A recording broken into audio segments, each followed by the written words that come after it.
একই পরিবারের দুই ভাই, একজন বিশ্বের সবচেয়ে ধনী ব্যক্তিদের তালিকায় শীর্ষস্থানে, আর অন্যজন আদালতে দাঁড়িয়ে বলছেন আমার কিভাবে ধ্বংস হলো অনিল আম্বানির দুই মূল স্তম্ভ আরকম আর রিলায়েন্স ক্যাপিটাল। 2009 সাল সপ্তম কেলেঙ্কারির পর নিফটি 50 থেকে সপ্তম আউট হতেই সেই জায়গায় রাজকীয় প্রবেশ ঘটে অনিল আম্বানির রিলায়েন্স ক্যাপিটালের, যার শেয়ার প্রাইস তখন 2700 টাকা। আর অন্যদিকে আরকম তো আগের থেকে নিফটি 50-র মহাতারকা, কিন্তু পর্দার আড়ালে তৈরি হচ্ছিল 45,000 কোটি টাকার মরণ ফাঁদ। জিএসএম টেকনোলজির যুগে পুরনো সিডিএমএ টেকনোলজি আঁকড়ে পড়ে থাকা, আর তার উপর 2016 সালে বড় ভাই মুকেশ আম্বানির ফ্রি 4G ডাটা নিয়ে রিলায়েন্স জিওর এন্ট্রি, জোড়া ধাক্কায় তাসের ঘরের মতন ভেঙে পড়ল আরকম। ধাক্কা এখানেই থামেনি। গ্রুপ কোম্পানিগুলোতে টাকার হেরফের আর ঋণের বোঝা সামলাতে না পেরে দেউলিয়া হয়ে গেল রিলায়েন্স ক্যাপিটালও।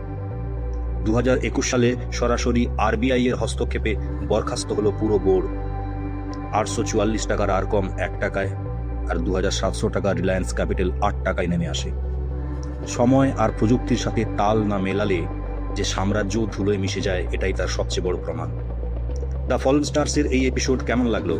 পরের পর্বে কোন শেয়ারের গল্প চান কমেন্টে জানান।